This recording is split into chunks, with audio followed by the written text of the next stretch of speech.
నవాడు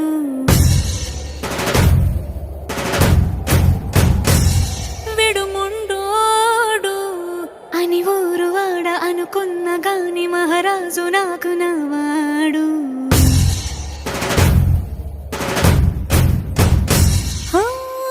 మాట పెడుసైనా మనసులో వెన్న రాయిలా ఉన్నవాడిలోన దేవుడెవరికి తెలుసును నాకన్నా సూసేకి అగ్గిరవ్వ మాదిరే ఉంటాడు.